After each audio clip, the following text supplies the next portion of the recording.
Welcome to the program once again. As we kick off another week, we kick off another month. Welcome to December, folks.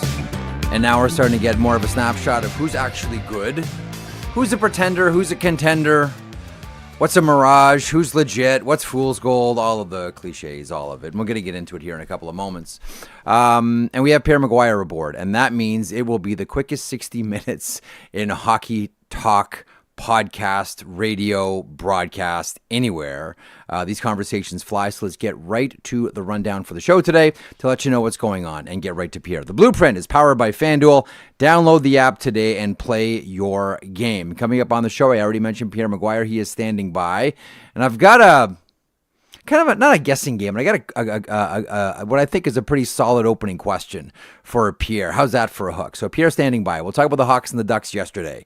We'll talk about the Avs and the Bolts, both of them on fire. We'll talk about injuries on the ice and perhaps more importantly for some teams off the ice as well.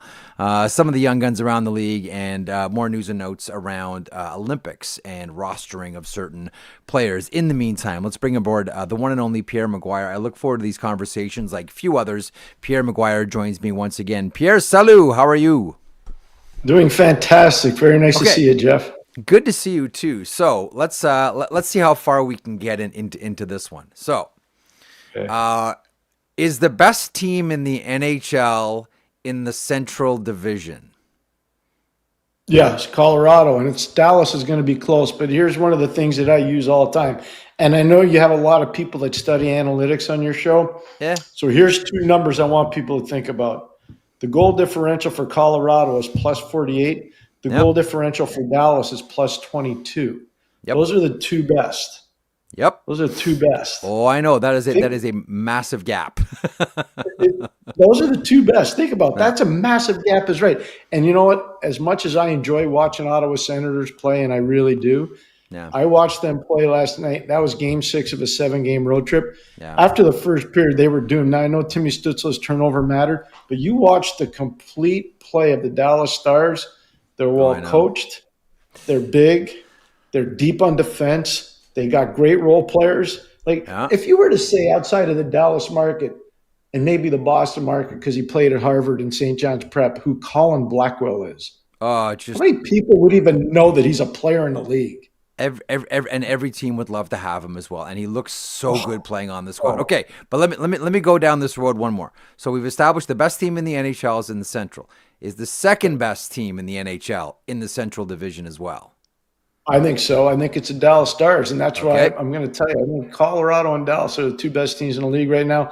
But there's a team that's starting to really go, and it blows me away that they're doing this without Braden Point. They're doing it without Victor Hedman. They're doing it without Eric Chernak.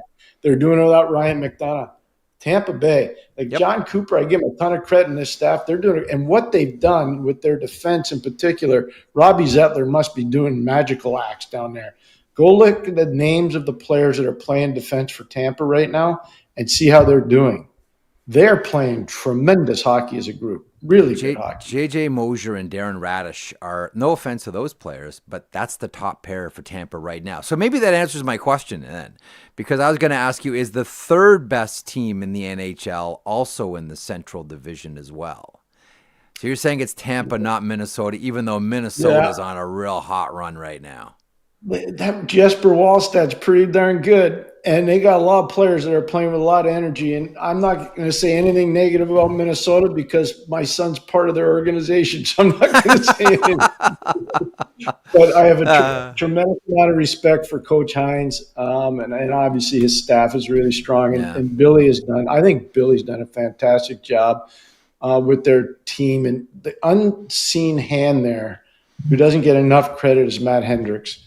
Matt Hendricks is kind of running their farm system right now, and they've had a lot of injuries, obviously, and they've been able to call guys up and send guys back, and they haven't missed a beat. So it's all encompassing in Minnesota. But to think, I don't see them being the third best team in the league right now. I don't. You see it as a Tampa. Listen, Tampa had the soft start. It was a 1-4 to kick off the season. Ever since then, they've been on a heater. And you're right. But the thing is, I can't figure out. I don't think any of us can figure out how they are doing this. I mean, injuries are something that every team contends with. You've heard coaches say, well, we're not using it as an excuse, but here's a laundry list of injuries that we have. It seems as if, and maybe it's just because of the battery between Tampa and Syracuse in the American Hockey League is so fine, and the way they play there is the same as they play at Tampa. So when players come up, it's like an Olympic diver into water, no ripple whatsoever. You go into that lineup. How are they doing this? As you mentioned, like no Point, no Hedman, no McDonough, no Chernak. They had Anthony Cirelli on the shelf for a while. How is this possible in today's NHL? They got this one guy that makes plays. His name's Kucherov. Yeah, he's not bad. He's not bad. He is so good. But one thing that stood out to me, you watched their Ranger game the other day. I think they held the Rangers to 14 shots on net at MSG after the Rangers blew out Boston on Friday. And what blew me away in that one, Jeff, I got to tell you, is watch the empty net goal that Jake Gensel scores and watch what he does with Yanni Gourde. Mm-hmm. All he does is he can skate right to the net, and he's got an empty net goal. He drops the puck back to Gourde, and then Gourde gives it back to him. It's so Gourde can get his name on the score sheet. These guys are so tightly together. Wow. They're so plugged in as a group, and that's why I said you got to give John Cooper and their staff a lot of credit. Yeah. John knows how to manage people. I think if you were to ask John, are you a brilliant tactician? I don't think he'd say he was. He'd say I'm adequate at it. And that's why I delegate authority when it comes to that. But he knows how to manage people, and he knows how to manage a message. I think John Cooper's so darn good at that, really good at it. Am I maybe overthinking this year? And maybe is the answer Andrei Vasilevskiy's back? Like if we're voting on the Vezina Trophy right now, look, Logan Thompson's in that conversation. I think Spencer Knight's in that conversation. Mm-hmm. The Chicago Blackhawks. Scott Wedgwood has made a lot of noise this year for the Colorado Avalanche, although he's really well supported by the entire team and specifically that back end. Do we look at this and say, look, Vezina Vasilevskiy's back, and maybe we should think no further than that because he's been outstanding for them. He's been really good. I'll throw a couple more guys in there. Jeremy Swayman for Boston is more good than bad. And then there's a guy in LA that I think is going to make Canada's Olympic team, Darcy Kemper. So there's a few guys, but no, I like what he said. Vezina Vasilevskiy's back. He's back. He is. He's back. No, he's back. I agree with that. That's a great one. Hey, even if he doesn't play, Johnston goes in goal and he plays well too. Even though he doesn't face as much rubber, he goes in there and plays pretty darn well too. Yeah. And you know what? One other thing. I'm remiss on this because I like the player so much. I like the person too. I had to work with him in Ottawa, and I was not part of trading him away, by the way. Nick Paul. Paul's back now. And you watch Nick, the way he's starting to play, that big body presence is starting to come back, and that makes a big difference for Tampa too.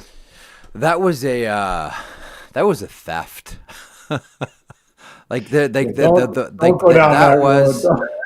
was man. I remember seeing that trade, because listen, I admit my bias because I loved him playing with the battalion. I'm just like, oh, Nick Paul is this, Nick Paul is that, and I'm just, holy smokes, what am I missing here? What am I missing? Yeah, it was a money thing. It's a convoluted story. I prefer to take the high road, not the low road. So I'll just say that there were some issues in terms of dollars and how they wanted to be spent internally. And so I think that affected the whole outcome with the Nick Paul situation. Well, Tampa's the beneficiary of it. And, the thing about Nick Paul and the thing about the entire Tampa Bay Lightning organization is they do everything together. Anthony Stewart's dad is one of the most interesting people that I've ever spoken to. And he has a saying, and it goes like this. He talks about, Mr. Stewart is fantastic to talk to. He always looks at teams and he says, are you a team or are you a club? Are you a team or are you a club? And I look at Tampa, and when someone let's say, I don't know, pick a player, Jake Gensel gets run from behind into the boards. Everybody on the ice attacks, right? It doesn't matter who you are. Everybody right away, bam, is on that player. And I look at that and I go, that's a team. Some other teams that happens, everybody counts their feet. A couple guys cut their skate laces, look up at the stands. That's a club. That's a club. But I look at Tampa and I go, that's a team. Everything is think all about together. think about what happened on Saturday afternoon at MSG. Brandon Hagel hits Adam Fox. Adam Fox is on an LTIR now. Was anybody for the Rangers going to respond? And don't tell me because Matt Rempe's got an injury that they don't have him doing anything. I couldn't believe it. It's what you're saying. One team's a club and one team's a team. Yeah. Then the thing is, like, sure, Tampa has Curtis Douglas, but it doesn't matter. Like, it doesn't. Whoever is on the ice, both of us and everybody listening and watching has all seen like guys like Anthony Cirelli go on the attack. If someone have like that, to me is a team. By the way, I don't know if you got the same. Maybe I'm just looking at this too much. But one of my favorite things that I've ever seen is before. I think it would have been before Sochi. David Backes of the St. Louis Blues went on this like Team Canada destruction path where he was trying to fight everybody who was going to play on. He got Perry, he got Taves. There was one more that he got too. Who was it? I can't remember. But like every time he was playing against someone from Team that's going to be on Team Canada, he fought him. And I saw Hagel take a run at Adam Fox, and I'm like, I get that it's the game and it's Saturday, it's against the New York Rangers, and I get it. But I wonder if in the back of his mind, he's saying to himself, one, I need to be physical. I need to catch the attention of Doug Armstrong. And two, if I get a chance to get a good look in here on an American defender, I'm going to do it. Yeah, and also whenever you play the Rangers, because Fox plays almost 25 minutes a game, his number gets circled, and you make a point of emphasis to make sure he's taken care of. Jeff, another thing that's really important on all this, Hagel knows that he's in the crosshairs. I think he's more of a lead pipe cinch to make it than most. But if you look at what's going on right now with Celebrini, and you look at what's going on with Connor Bedard, and you look at what's going on with Tom Wilson and the potential for maybe Scheifele and the consistency of Tavares, like a lot of guys that played in the Four Nations, Jeff, they might not be playing for Canada at the Olympics this year. I agree. I know that, like, I kind of have this rule. Like, if I'm going to say, like, this guy's going to make the team, in my own mind, I'm saying, well, I can't just do one half of it. I have to talk about, okay, so if this guy's on, I got to do the uncomfortable half of, and that means this guy is off. And even though he's played better lately, I don't know that there's still a spot for Travis Konechny here. I don't. Oh, no. Listen, I watched Travis Konechny when he was a kid playing for the Ottawa 67s, and I really thought the world of him as a player. And I did most of his games early on in his career with the Philadelphia Flyers, and he didn't have a lot surrounding him, and that guy played every single shift like it was his last. So I have a ton of respect for him. I really do. But to realistically think he's going to be on this team right now, I think it'd be a stretch. Yeah, I don't disagree. Listen, you mentioned Celebrini and Bedard, and Sunday night was a real treat. I mean, we're looking at the Hawks and the Ducks, and you throw San Jose into that mix as well. And I think you should also throw Utah into this young mix too. Like, this is the next 10 years of the league, and like the Ducks go up 3 Cobb. Here we go. They think they're going to be blasting the Hawks, and Connor Bedard starts to go to work, and he's got 4 points, and he's got a highlight reel goal, and he's barking at the Anaheim bench. And I'm saying to myself, like, this is the next 10 years. Like, these are the teams that we're going to be watching. Like, this is like, Pierre, is it safe to say this is the beginning of the changing of the guard in the NHL? And every time those teams mix, we're starting to see it. San Jose, Anaheim, Chicago, and Utah, the future of the Western Conference. Out west for sure. But how about Montreal and Ottawa in the East? And I think Philadelphia is going to be one of those teams that's going to cause some problems as long as they can continue this proper path. I think Rick Tocchet, obviously, I'm just going to be transparent. One of my favorites of all the players I ever had the privilege of working with is Rick Tocchet. And every time he goes somewhere, I just want him to do really well. And he's clearly doing a real good job right now. So I'm really happy for Rick and his staff. But I think Philly could be one of those teams. And I know they're off to a slow start this year. And I don't know how sexy it is to watch Columbus play on a night in and night out basis. But you can't tell me watching Zach Werenski or watching Adam Fantilli isn't exciting. Like, those guys are must-watch TV. I think they're going in the right direction too. So, you're right. Passing of the torch, and I'll also throw one team in that you talked about before because they have a lot of good young guys too. Is Minnesota? This Matt Boldy. If you haven't, how many people really know who Matt Boldy is? Honestly, he was a good young player, but how good do you think he is? Then you watch him play, and you're like, this guy's really good. The other thing about Minnesota, Pierre, is they have, and Vegas has been like this too.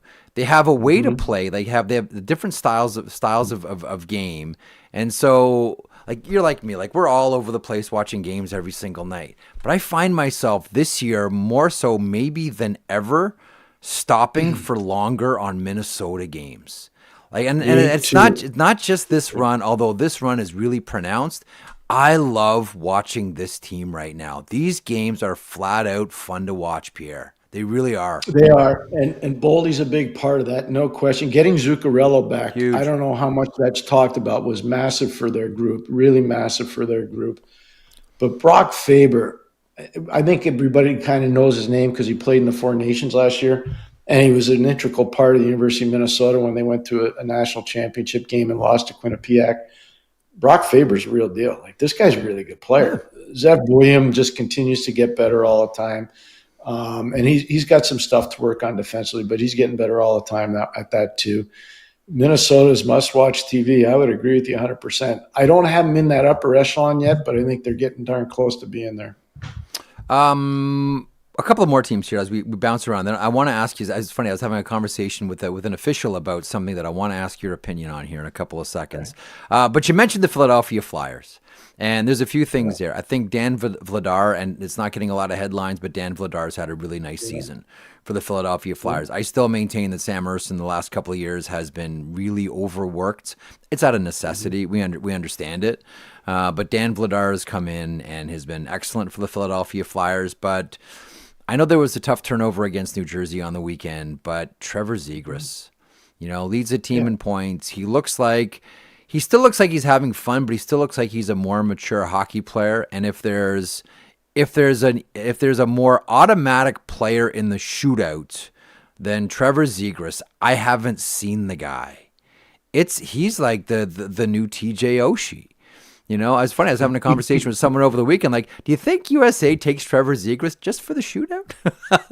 Well, if you ever go watch the tape of the USA-Russia game from Sochi, I was doing that game with Eddie Olchuk and Doc Emmerich. And they said to me, Doc was going, Eddie, who do you think? Pierre, who do you think? And I said, all I can tell you is the only reason TJ Oshie's on this team because he's a shootout specialist. That's all I said. Yeah. And then I didn't know that they were going to use him the way they used him, obviously, but he goes out there and just rips it apart, Jeff. Yeah. I think your point has a lot of validity to it because I think USA Hockey remembers exactly what was going on with TJ and what he was able to do. So I think there's a lot of merit to that. But the one thing about Trevor, and I'm shocked about this, I am, and I don't want to pick a fight with anybody. I can't believe 2016 and 2017 is not that long ago, Jeff. Yep. It's not that long ago. The Pittsburgh Penguins won 2 Stanley Cups. I know Mike Sullivan was a coach, but Rick Tocchet was the assistant coach. And they had one guy in there that everybody thought was the ultimate enigma, and they had to figure out how to get him going. His name is Phil Kessel. Yeah. And I'm telling you right now, Rick Tocchet did more to help Phil Kessel. I was there. I was doing the games. It was unbelievable. And you should have heard, I wish we had microphones that we could actually utilize at that point with Inside the Glass to hear some of the stuff that would go on between Malkin and Kessel. The interplay, there was some bad stuff going on. It's a little bit like what used to go on with Kane and Taves. I mean, people don't realize they would challenge each other back and forth. And Rick would kind of be the peacemaker with this, Phil Kessel stuff and Malkin. And I look at Phil Kessel, I'm saying, okay, American-born, really good college player. Yep. And I'm looking at Trevor Zegras, American-born, really good college player, left early, got hung up, had some problems, obviously, in Anaheim. And he's in Philadelphia now. And there's one common component. It's Rick Tocchet with Kessel, and it's Rick Tocchet with Trevor Zegras. And I can't believe nobody's connected the dots in that one. I'm really surprised by it. But part of it too, and I'm not going to discount or discredit Rick Tocchet's influence because the evidence is before us. Yep. But you've seen plenty of players that are resistant to change. This is the way I've been successful. This is what got me through college. This is what got me through the CHL. This is the way I'm going to play. How many times have you heard a player, Pierre, say, "This is my game. This is how I play"? And generally, that's a track that screams right into the wall. I can't help but saying, like, something like a light went off in Zegras' head, whereas, like, I need to do something different here. Like, trust me, like, he's still out there having fun. Like, I still love that he's like the new Kuznetsov with that shootout move where he comes in super slow and inch, and then turns on the burners. Like, and he's like a 60% shot in the shootout. But something changed in Zegras. Like, he looks like, and that doesn't happen just by a coach. Like, that's got to, like part of that is the player buying into what Tocchet is selling here. I agree. I think there's a lot of merit to that as well. Part of that, too, is you hear the noise. You hear the noise around your name when you're going around the league. And one of the things you heard around Trevor Zegras' name was underachiever, not coachable, not a great guy. That's true. To be around.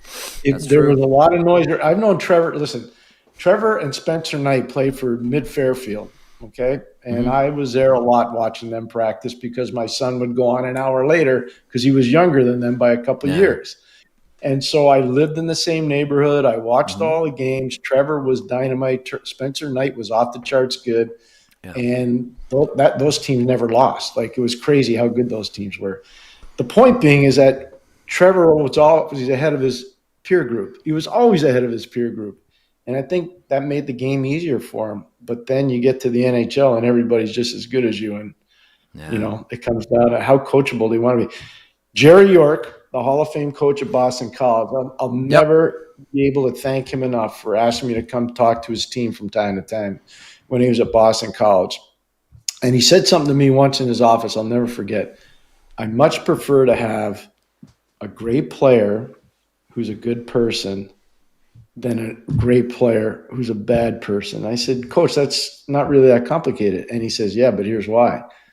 The great player who's a good person is coachable. The great player who's a marginal person can't be coached. They don't want to be coached. And so if you look at all the great players, starting with Rob Blake and Gary Galley and all the players that Coach York's had over time, George McPhee, go look at all the great players at Bowling Green. Go look at all the Dave Taylor at Clarkson University. Like, I can go ad infinitum on all the great players.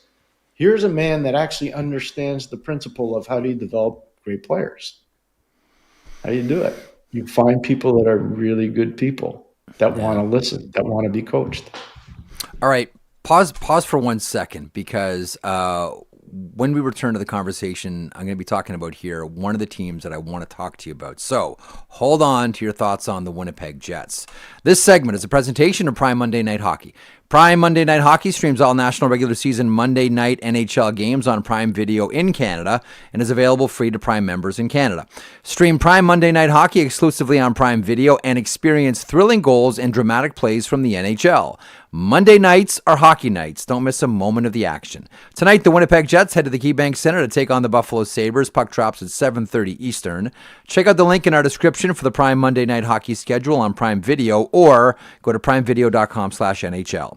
Also on Prime Video, Faceoff Inside the NHL Season 2. Subscribe with a 30-day free trial to Prime Video and watch Monday Night Hockey and the new season of Faceoff. Download the app or go to primevideo.com. Let me ask you about the Winnipeg Jets. I look at this team without Connor Hellebuyck and I say, man, great goaltending can really mask a lot of issues. And now without Connor Hellebuyck, two things stand out to me. Let me know if you're seeing the same thing. One, they need a legit second-line center. And two, they need one more puck-moving defenseman. Are you seeing the same thing out of the Jets? Yeah, we are. And part of that is everybody focuses in on Josh Morrissey, who's had a tremendous start to this season, obviously. Yep. So it's a tougher game for him to play. And then the other part is everybody knows if you shut down Scheifele and Kyle Connor, it's really hard for them to win.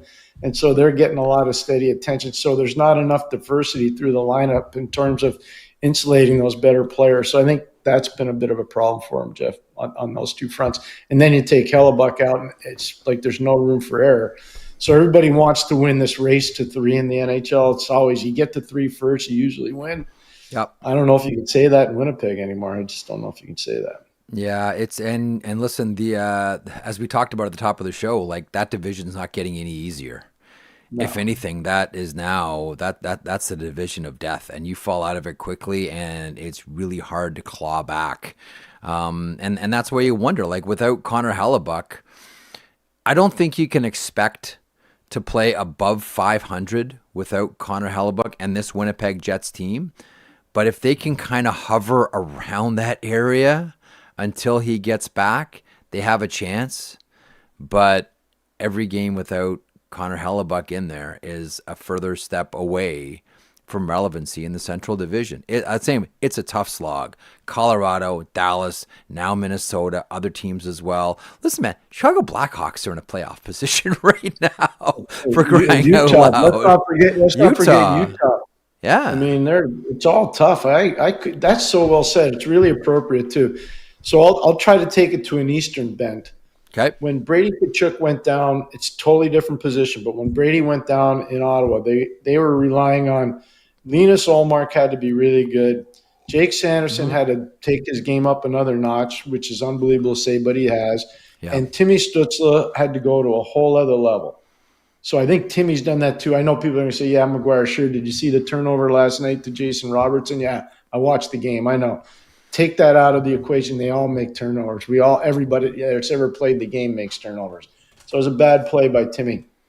But how did Ottawa overcome the loss of Tkachuk? Certain guys elevated, and they needed 3 of them, Ullmark, Sanderson, and Stützle, and they were able to do it. So what happens in Winnipeg? You need other guys, and it just can't be Morrison. It just can't be Scheifele because everybody's going to load up on those guys, and they just don't have enough to overcome the loss of the goalie that was a perfect mascara to cover up all the blemishes that they might have on their back end. So the other team the Winnipeg Jets are playing tonight are the Buffalo Sabres at the KeyBank Center. There are times where Buffalo looks like they've really got it together. Listen, I know that I'm talking about a last place team here, but there are bright spots in this lineup. I think that Noah Ostland's going to be, and already is, he's a good player. I think he's going to be a really good player in the NHL for a long time. I really liked what Tage Thompson did last week with Stefan Nason, taking things into his own hands and say, you guys aren't going to settle this for me. I'm going to settle this for myself from the hit last season. No one likes the 3-headed goaltending rotation. Nobody likes the 3-headed monster. And front and center are all 3 goaltenders. They don't like it. I know this team has blemishes, but if you're, like, put it this way, if you're doing the quarterly review right now on your Buffalo Sabres and you're Terry Pegula, what are you seeing here and what are you thinking? I want to know why Owen Power's not better. They need him to be better. You know, he's a first overall pick. Yep. I want to know what we're doing with Alex Tuch. Are we keeping him or are we moving him? I think that's a big issue for them contractually. Are we keeping Tage Thompson or removing him? I think anything besides keeping him would be fundamentally flawed. And if I'm the owner, I want to know how Rasmus Dahlin is dealing with all the stuff going on in his life and still playing at a very high level.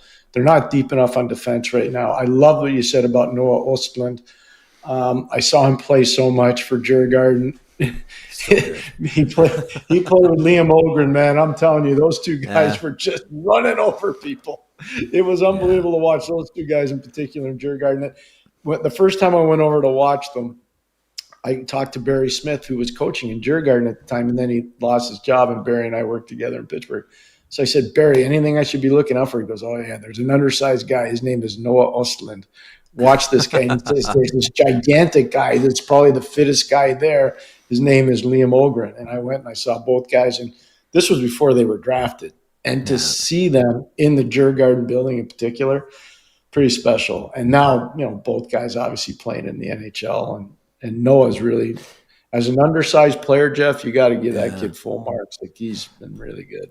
I'll tell you what, the other thing that I would wonder about, and I'm with you on Owen Power. I'll throw another name too, considering he was supposed to replace the goals that left with JJ Peterka, I'm wondering about Jack Quinn.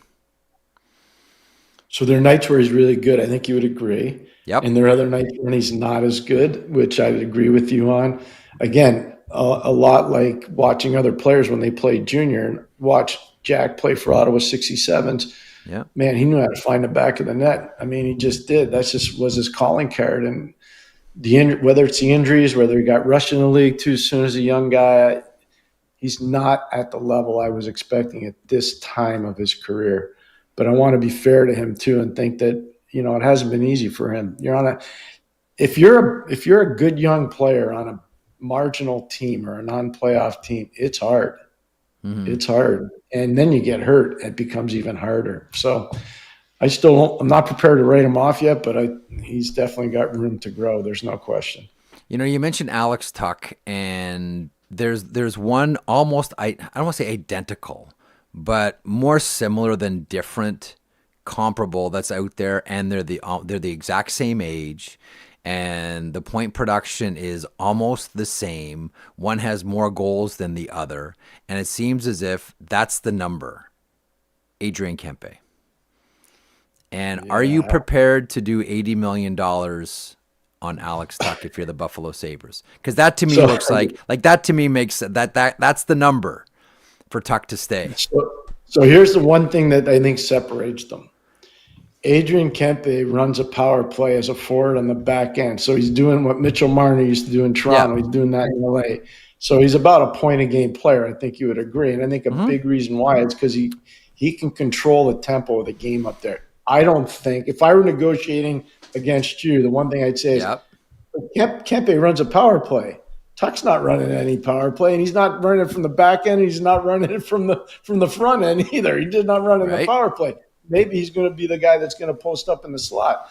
So I think there's a premium on guys that can do what Marner can do or can do what Kempe can do. But I also think, again, I'll go into the Tkachuk negotiation a little bit in Ottawa. Svechnikov was the comparable. Svechnikov was a comparable on Tkachuk, if you look at it, at that time. And Brady got a little bit more because he had one quality that Svechnikov didn't have, and that was the hitting component. And so he got more money. He got more money than what Andrei Svechnikov got. That's fine. It's all right. It's good. It's a good comparable. It's fair for both sides. And then you work off of that. I think Tuch to work off, if you're negotiating, to work Tuch off of Kempe would be hard just because of the power play thing. That's how I would counteract your argument. The only thing that I would be coming at from a Tuch point of view is that's fine, but there's somebody else out there that will pay that number in free agency because you're the Buffalo Sabres. You're competing against however many other teams. Edmonton, Vancouver jump to mind right away that might look at paying that come free agency. Now that all the big boys are off the board. The board. Very fair. So here, let me throw this at you because I think we talked about it the last time I was on. So John Tavares took a hometown discount. I'm not saying Alex Tuch he's not from there. He's from Syracuse, New York, and his parents live up in the Thousand Islands. So he's not from Buffalo. But I think he likes it there, and I think he really likes being around Tage Thompson and some of the Rasmus Dahlin. So John Tavares chose to go from the Islanders to Toronto because it was his childhood team. Mike Matheson didn't get to choose, but he got traded to Montreal. But he's been one of the most amazing citizens in Montreal for that team. His wife's an American, actually from Buffalo, who played in the Olympics for Team USA. She was an amazing hockey player. The reason why I'm doing this story is I watched John Tavares give Toronto a hometown discount to stay, and I just watched Michael Matheson give a substantial discount to stay. Yeah. And I'm not saying that Alex has to give a discount, but I think sometimes grass is always greener in the other pasture, and I think the grass is going to be pretty green for him in Buffalo if he stays. I think it will, and I'll throw in the wrinkle that his wife is from out west. She's from British Columbia. He had a lot of success in the Western Conference. Not that I'm trying to completely detach Alex Tuch away from the Buffalo Sabres here, but when you're considering where you're going, like I get it. But the other thing is it might come down to how do you feel or where do you feel this Buffalo Sabres organization is going right now? Like he's 20, he's 29, he's 29 years old, True. right? Where are you going? You got one more chance to ring the bell here. Where do you want it? Where do you want to do it? No, and you know what? He watched his mates in Vegas after who he went to the final with, and they didn't win. They lose to Washington. Then he gets traded away, and he watches his mates his old teammates pull up the Stanley Cup. Yep. Yeah, I get it. I get what you're saying. I totally do. But, you raised a good point before. What's the division of death right now? The division of death is a central division.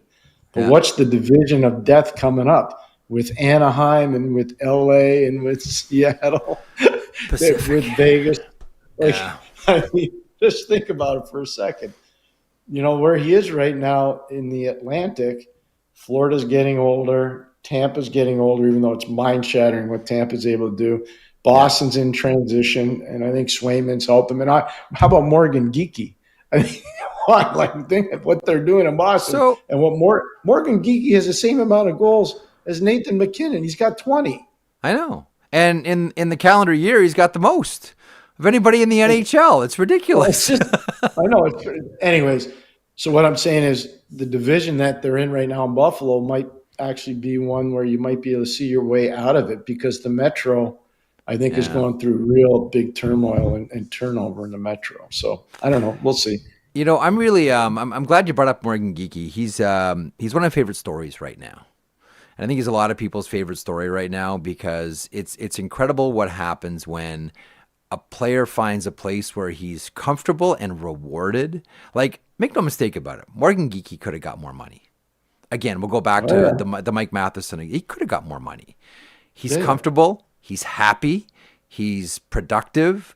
He went through being left exposed in an expansion draft. Like I kind of give Carolina a pass on it because I don't know who else was available, and I don't think anyone at that point knew that Morgan Geekie was going to turn into this. The one part of the Geekie story that I still, maybe because I don't, I can't get my head around is how did Seattle not qualify the guy?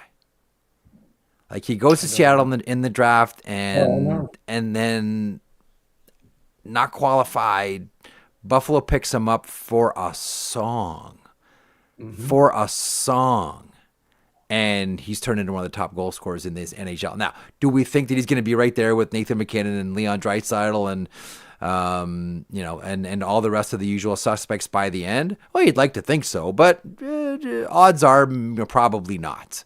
But I just can't wrap my head around, especially a team that's like dying for goals, how they wouldn't have at least qualified Morgan Geekie. That one I can't get my head around. Yeah, no, that's a really good question. I don't know the answer to that, and that's something Ronnie and Francis and obviously Jason Bottrell have to answer to. But it's not an unfair question. I don't know. I got to tell you straight up, I don't know the answer. But here's what I do know: that kid's playing his butt off. The Bruins are in the discussion, and they're dealing with like serious stuff. The Charlie McAvoy injuries. How would you like to be in the American GM right now when you're dealing with McAvoy and a facial injury, and now Adam Fox? Yeah. So wasn't there a big outcry before that Lane Hutson wasn't invited to their summer orientation camp? Yes. Oh, okay. I think he might have an opportunity to make the team now. Yeah, I think that there were a lot of Canadians when Lane Hutson's dad talked about maybe not playing for America. There were a lot of Canadians that may have suggested, okay, so this is just the long burn trade for Brett Hull, the Canadian that went and played for America. We'll take Lane Hutson in exchange for Brett. But that was the future considerations in the Brett Hull deal. We'll take Lane Hutson in 2026. Let me ask you about the Detroit Red Wings and one player specifically. Speaking of defenders, Quinn Hughes. Now, I think we're all marrying Quinn Hughes to the New Jersey Devils. And Dollars a Donut says he probably ends up there if he goes. But I look at the market on July 1st. There's no one there that's going to significantly move the needle. We thought there might be, and maybe the Detroit Red Wings could go shopping there, but that well has run dry. They've The Detroit Red Wings have been in the, as I like to call it, the green banana business for a while. A lot of prospects, some high-end guys too.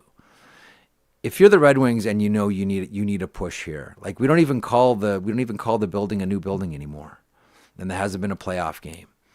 If you're Yzerman, do you not take a real swing at this if/when he becomes available? Family lives there, ties to the state, obviously, ties to the University of Michigan. Do you not take a real swing at Quinn Hughes?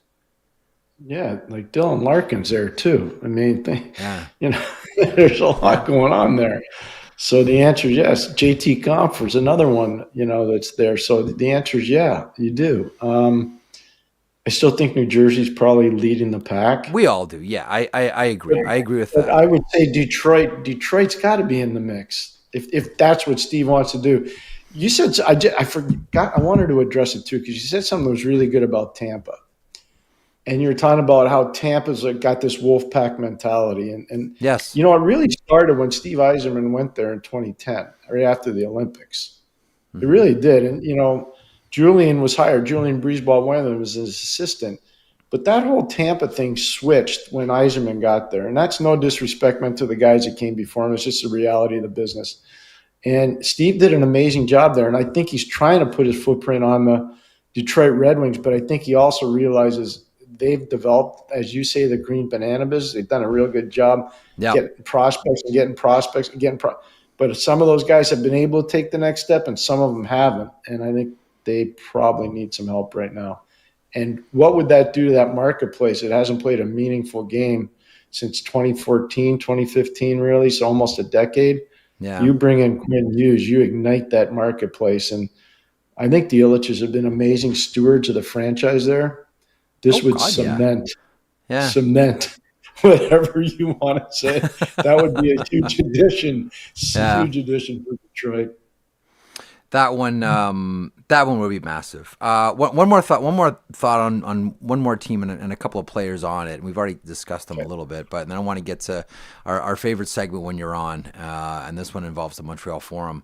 The Dallas Stars, like as you mentioned, Sunday they just ran all over the Ottawa Senators, and Wyatt Johnston was fantastic. 12 power play goals, leads the NHL so far. This kid, as much as he struggled in the playoffs and was anxious about it and was frustrated about it, like he's taken his game to another level so far this season.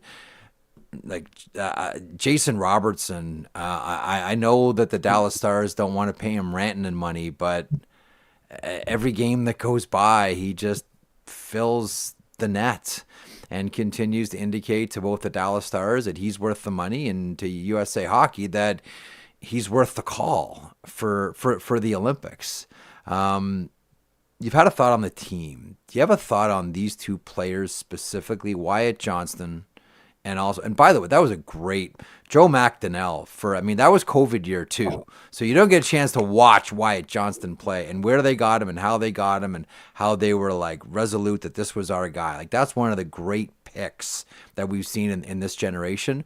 Thought on him and a thought on Jason Robertson right now. First of all, so cool that you brought up Joe McDonnell's name. Brian Burke, when I worked for Brian, brought Joe in as a guest coach. Joe was working and coaching in Kitchener at the time and brought him in. And you knew right away Joe was a really good hockey man. So I love it when you bring up those guys that do the heavy lifting on the road that don't get nearly enough credit.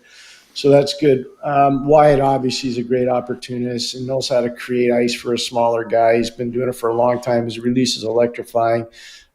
His hat trick last night was great, obviously, for him and for Dallas. I love the 12 power play goal point that you made because it's spot on. So that's obviously really good. In terms of Jason Robertson, he might be one of the most underappreciated offensive players in the league. I don't think enough people talk about him because I don't know how many people watch the Dallas Stars play unless they're playing on a national show. Outside of the market, I don't think too many people are watching them. But they're a complete team. I give the coaching staff a lot of credit. I know there was a lot of question marks after Pete DeBoer left, but Glenn's gone in there, Gullettson's gone in there and done a good job with his staff. And It's great to see him interact with Alain Nasruddin last night. I think Nasruddin's done such a good job with that entire defense. You look at the development of Lyubushkin, you look at the shutdown capabilities of Esa Lindell, Miro Heiskanen. I mean, they're a tremendous team. You know what, Jeff? They're really good. And I think Robertson in particular and obviously Wyatt Johnston are going to be really important for those guys that go along the rest of the schedule. A couple of things on Robertson here. 13 goals in November. That is number one. 26 points in November. That is number one. Yeah. How many people talk about him, my man? No, I know, but here's the thing. Like Dallas, this whole time is like no one's getting Rantanen. No one's getting Rantanen money. And listen, Rantanen's been fantastic too. But no. With every goal he scores, I mean, So one of the things that happened in the league for a long time is Lou Lamoriello ran his business unbelievably well in New Jersey. And I'm just going to talk about the Jersey component. And there was an internal cap. There was no salary cap for good portions of the time that he ran the Devils. But he had his own cap. And if you played a certain position, let's say it was goal, you weren't making more than Marty Bedard. And if you played defense, you weren't making more than Scott Stevens. And if you played up front for a short period of time, you weren't making more than Joe Nieuwendyk. That's just how it went. And so I think a lot of managers saw that and said, we got to do our business a certain way. Because the Devils did their business a way different way than the New York Rangers did. And it worked a lot better for the Devils than it did for the Rangers. And a lot of people in the league watched that. Well, you'll recall, like the Boston Bruins under Harry Sinden did that with Ray Bourque. Doesn't matter who you were. No one's getting more than Ray Bourque. Nope. And then people, and I'm not taking a shot at anybody, people found out what Brian was making Leach with the Rangers, and they were saying, Raymond, wait a second. What are you doing, bud? You need to make more. That was before there was salary disclosure. Wait a second, Raymond, you need to make more. But, man, can you imagine back in the day, both those guys were playing against each other all the time. Like, I'm watching that last night, okay? Yeah. Probably like you were, Jeff, and most of your viewers. I'm watching Miro Heiskanen for Dallas, and I'm watching Jake Sanderson for Ottawa.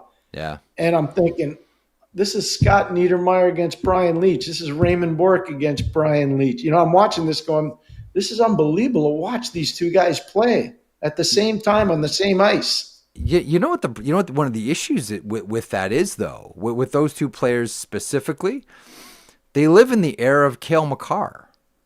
Like, I always think about, like, great defense. And Brad Park's a great example. Like, Brad Park should have won Norris Trophy. Brad Park's a great defenseman. Should have won Norris trophies. He was never beaten. But there's like Orr and Potvin and Robinson. It's like, good luck. And you're playing in the shadow of everyone's playing in the shadow now of Cale Makar and Quinn Hughes. It's like, I think Heiskanen should have won a Norris Trophy by now, but good luck. And I look at Sanderson, I say, there's got to be a Norris Trophy in there somewhere, right? I don't know. Cale Makar ain't slowing down. Maybe Matthew Schaefer is the next great hope. Who knows? Geez, by the way, and I know it's not sexy to watch the Islanders. I get it. You got to watch the Islanders to watch that guy. And another guy you got to watch there is what Bo Horvat's doing right now. Bo Horvat's playing phenomenal. He's like, I'm telling you right now, we talked about all those guys maybe for Canada. I don't know if Bo Horvat's name in there or not. I don't know, but Bo Horvat deserves some recognition there. He's playing great hockey. Matthew Schaefer, to me, of all the young guys I've seen in a long time, I knew he was good. I really did. I think a lot of people knew how good he was going to be. I didn't think it was going to be this fast, Jeff. I didn't. I'm going to be honest with you. I just didn't think it'd be this fast. After what he went through last year, I didn't think it'd be this fast. I'm being honest with you. I'm the same way. At the beginning of the season, I'm like, I don't know. Is he going back to Erie? Is he going to stay with the Islanders? Like, he barely played any hockey last year. Only too happy to be wrong. Emil Heineman has been great there. Like, I actually really do enjoy, like, finally watching the New York Islanders. How about that Kyle Palmieri play, by the way? How about that Kyle? What? Like, just nails. Just nails. Even just, like, to have the presence to even try to think of the stick lift as you're on your way to the bench as your knee is just blown up. Play of the year for me. Play of the year for Yeah, me. no, he was always a really good player and a tough kid. He's a Jersey kid. I went to St. Joe's Montvale before he went to Notre Dame, and he's from a tough part. He's a tough kid, and I've always respected him. Lou Lamoriello thought the world of that player. Think about where he's been and where he's ended up, and Lou's always found a way to get him to be with him. Always did. Never looked the same clean shaven though. I always look like, oh no, that's a guy that deserves. Come on, Lou. Can you look the other way on one guy? You would be in Lou's doghouse right now. No, I know I would, clearly. Okay, let's get to Crave the Stats. Crave the Stats is a presentation of Uber Eats. Uber Eats is enabling fans to maximize their fandom all season long with exclusive game day deals on the app. From game day eats to paper plates and napkins if you're hosting, to all the ingredients you need to make your favorite game day dip. Before, during, and after the game, Uber Eats is assisting every fan's hockey experience all season long. All right, Zach, what do we got today? Okay, I brought a few different ones to feature for today. So We're going to start in 1924, December 1st. The Montreal Forum opens and hosts its first game as the Habs defeat the Toronto St. Pats 7-1. In 1977, Stan Mikita scores goal number 500. He nets his 500th career goal, becoming the 9th player in NHL history to reach the milestone. And then in 2006, Jerome McGinley makes Flames history, scoring twice to become the 4th player in club history to reach 300 goals with the team. So the one that I want to focus on here, Zach, thanks. One I want to focus on here is the Montreal Forum. And what I love about, there's a lot of things I love about the Forum, and you've got more stories than I do about the Forum. But one of the reasons I've always loved the Forum is, in Canada specifically, and this is like in small communities, the main center for the community was always, has always, is still the center of the community. That's where everybody goes. Everybody goes after work to watch kids play. Maybe you're going to beer league. Maybe you're just going to have a cup of coffee after work. Maybe there's a bar and you can have a beer with the guys before you go home, or the women's hockey at night. Like the community rink is the central point for all of it. And what I loved about the Montreal Forum, and this all started in the mid-30s with the passing of Howie Morenz. It was the first NHL rink to have a funeral. And I've always maintained, and this is what I always sort of impress on my kids, you can miss marriages and anniversaries, never miss a funeral. Like funerals in a lot of ways like really bond a community together. And the Montreal Forum was the first one that really bond, and it's still, and it borders on, as you know, Pierre, it borders on the religious. That really brought community together. The Howie Morenz funeral at the Montreal Forum. So I'm getting kind of macabre here on a building, but I really feel that way about the Montreal Forum, because it was more than just a place where we're going to go watch hockey games and there's going to be the occasional concert and maybe look, the bagpipers are here this week. Like this was a place for where life happens, not just your distractions from life, but where life happens. That's why I always admired and still to this day love the Montreal Forum. Yeah, in Montreal, it was definitely a gathering spot, and it doesn't, you're not full of hyperbole. It really bordered on the religious. You get to Atwater and de Maisonneuve and Atwater and St. Catherine, and that's where the Montreal Forum was, and the back street was Fort. And on Fort, there used to be a restaurant called the Texan. It was in the back, right beside the Texan was a place called Norm Silver's Mustache. I'm not kidding you. And he was a great magician. Yeah. But I remember as a little boy going down in the 60s, I don't know if you remember, but in the Forum, there used to be steel poles that would go up. Oh, in yeah. the upper section. So there were a lot of obstructed seats. But what happened was they decided, you know what, we're not going to have obstructed seats anymore because it's hurting people's ability to watch the game. So if you drive into downtown Montreal now and you look above the superstructure of the building, even though the building's still there, it's not the Forum. It's TV, it's movie theaters and bars and grocery stores and that kind of stuff now. But there's a steel superstructure above the actual building. And that's so they could take all those steel poles out and have obstructed view. It's gone. There was no more obstructed view. So when I was a little boy, I remember going to the building when there was obstructed views and then going to the building when there were no obstructed views. And you could go to the Forum and buy, I think a standing room ticket back in the day was $1. And you could go into the Forum. There was a line, and you pay your $1, and you'd go in. And there was a great trumpeter in Montreal. His name was Dutchie. He's long passed away. Yeah. And he would play all the trumpet songs and get the fans going, and he would always be in the standing room section. It was awesome. Best hot dogs in the league outside of Quebec City. I always thought Quebec had a little bit of an edge, but best hot dogs in the league. And Shan show, baby. Shan show, c'est ça. But one of the things I tried to do with our team in Hartford in particular was we go up a day early to practice in the Forum. And the reason why we did that is so the players could actually appreciate being there and understand what it was. And I can tell this story now. I said to Jeff Sanderson, he was ripping it up too. Sandy was ripping it up. He was playing so well. He played on the line with Pat Verbeek and Andrew Castles, who was actually drafted by Montreal. And we called it the CVS line, Castles, Sanderson, Verbeek. And I went to Sandy in the practice. I said, Sandy, you're just crushing it, man. You remind me of the Rocket. And he looks at me totally and he says, hey, Pete, who's the Rocket? Oh, no. Maybe it was my fault. I should have said Rocket Richard, but he goes, hey, Pete, who's the Rocket? So I said, come with me. And I don't know if you remember, but back in the day, you could walk around on this rubberized flooring at the floor. Oh, yeah. And they had all the oil paintings by the section, by the ticket booth. So I took him to where the oil paintings were, and I pointed at the Rocket. And I said, that's the Rocket. And I think he knew. But Sandy was so good, man. On that ice, too, in the Forum. You see him going full flight, Jeff Sanderson? Wow. Could he ever skate?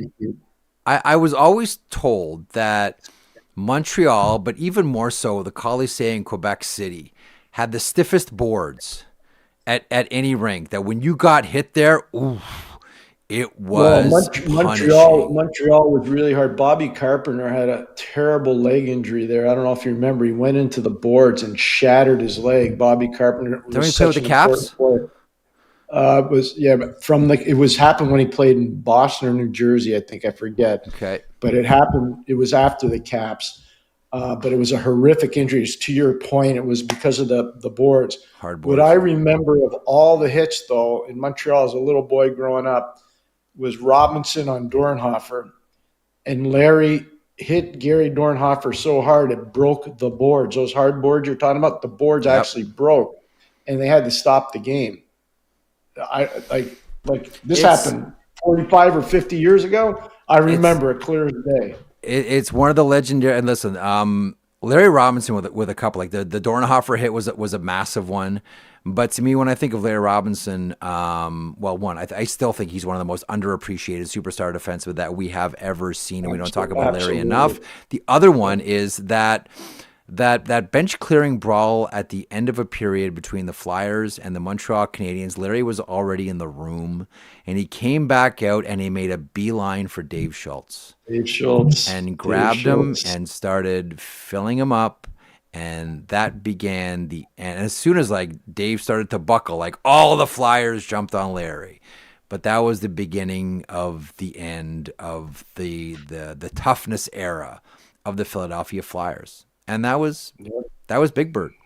I'm so glad. I will listen to Larry Robinson stories all day long. One of my favorite. I always say he was Chara before Chara. He could play it any way you wanted.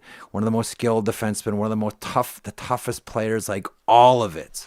I still maintain you can make arguments for where he ranks. To me, he's right up around the top in the history of the NHL. At career. I know plus minus is a stat some people like, so other people don't like. Go look at career plus minuses. Oh, it's insane. Yes, I know. I've done it. I know, it's crazy. But this is the one thing about Larry. I wish more people would recognize that he was part of that St. Louis team on the coaching staff in 2019 when they won the Cup, and the impact that he made on a player like Alex Pietrangelo, and the impact that he made on a player like Colton Parayko, and the impact that he made on a player like Justin Falk. He did such a good job there. He never wanted to be in the limelight. That was, obviously Craig's team, and he didn't want to be anywhere near that. But I know what he did with all those players, and he made a massive impact on that team. Massive. Perfect place to end. Always appreciate it. You're the best. We go all over the place, and it's fantastic. Thanks for the great stories, the memories of the forum, the Shane Show, and all of it. Pierre, you're the best. We'll chat soon. You are an amazing friend. Thank you, mon ami. Take care. Have a great rest of the week. Thank you, sir. The great Pierre McGuire, who stops by on a regular basis here on the program. I can listen to hockey story. By the way, there's a wonderful book. It's a large, like, coffee table style book called Architecture on Ice, and it's written by Howard Schubert, with great old pictures and descriptions and stories about the history of the hockey arena in North America. I know I like to do a lot of, like, book recommendations here on the program. And that's one that's high on my list as well. If you're interested in things like this, if you're interested in, the history of certain buildings and how they came to be and why they came to be and why they were the way they were and why they had to change, etc. Architecture on Ice is one that I highly recommend, Zacharoo. Highly recommend. You would be familiar with these. I don't think the chat would be as much. What's but, that? Obviously here in the OHL, there's some of the newer big arenas that are awesome. London, Oshawa, etc. Yep. My favorite one, not because I think it's the most exceptional experience from a modern technology standpoint, but like Owen Sound. Oh, the Owen Sound Arena was just tight. The roof feels lower. It's dark. Old. It's cold. It's dark. Like everything about that arena. The Brampton Excelsiors, lacrosse team plays there. I don't know if the Junior A hockey team might have moved into there as well. I don't know for sure, but the lacrosse team plays out of wood beams arching across, crisscrossing through like those kinds of arenas. And again, small, tight, low roof. Like those ones, it just feels like very nostalgic every time you play in those kinds of arenas. It's fun to be in there. For those that don't know, that is called the Harry Lumley Bayshore Arena, and I'm with you, Zach. It's one of my favorite rinks, and as Sam McKee from Sportsnet 590 always maintains, and he is right, the best fries in the OHL. At the Harry Lumley Bayshore Arena. Find me a better fry. It's funny. I've talked to Dale DeGray's the general manager there, and we were talking about this a few years ago about like how great the fries are at the Harry Lumley Bayshore Arena. And he said, "You know what? It's funny you mentioned that." I said, "Why is that, Dale?" He goes, "The guy who's responsible for the fries here, I just drafted his kid." No way. Like, are you serious? He goes, "Honestly, it's just a coincidence. I swear it's just a coincidence. But the guy who does the fries, I just drafted his kid." So the guy who's responsible for the fries, the Harry Lumley Bayshore Arena, his son was drafted. I'll call Dale and find the name again. But yeah, Dale DeGray drafted his kid for the Owen Sound attack. I thought you'd like that one. That's funny. Yeah, that's good. That's funny. Full circle moment. I gotta. It's like full circle fries moment. Yeah, fries moment. I've never been to play a game or watch a game, at Owen Sound. I've only played at the Owen Sound Arena, so I have not had the fries. I cannot speak to that experience. Got to do it. Yeah. There's a OHL French fries trip in your future, young man. Do it before you have kids. Okay. Do it before like the rest of your life just crushes you. Go do a French fry trip. I'm going to go to every OHL arena just to judge the fries. See if anyone can beat Owen Sound. You can ask my girlfriend, you want to take a trip? We're going to Owen Sound and Sudbury and... I might, slip Brampton. into Flint and Saginaw if I'm feeling romantic enough. We'll see. Yeah. Windsor, I'm sure she'll love that. That's when you know. That's going to be your Yeah. test. She goes along with that one. Exactly. That's how you know. And somewhere along the way, you're going to have like a ring at the bottom of the French fry cup for your lollipop there. It'd be a very romantic way to propose. Make sure you choose the right arena as well. Yeah. Kitchener looks great. They have great renovations in Kitchener. You might want to do that there. That's okay. my recommendation to you.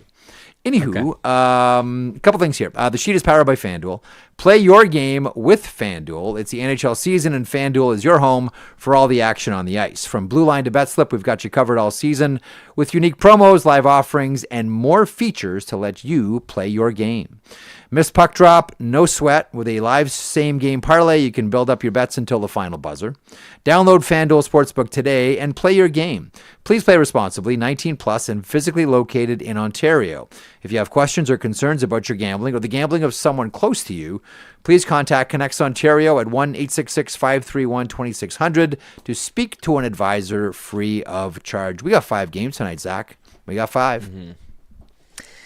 We got 5 games. The best bet that I've come up with for today, I was watching Morning Cup of Hockey, and I was a little bit annoyed, not because I was like, oh, this is going to be a copycat, but because the Johnny Jinx has been like in full force recently. And when I heard him utter the words, by the way, to talk about copycat, all of a sudden this guy's got names for his bets that he's giving out here now. Oh, I wonder where that could have come from. Well, anyways. Zach, we know what they say in the business. Greatness borrows, but genius steals. Good on you, Johnny Lazarus. Good on you.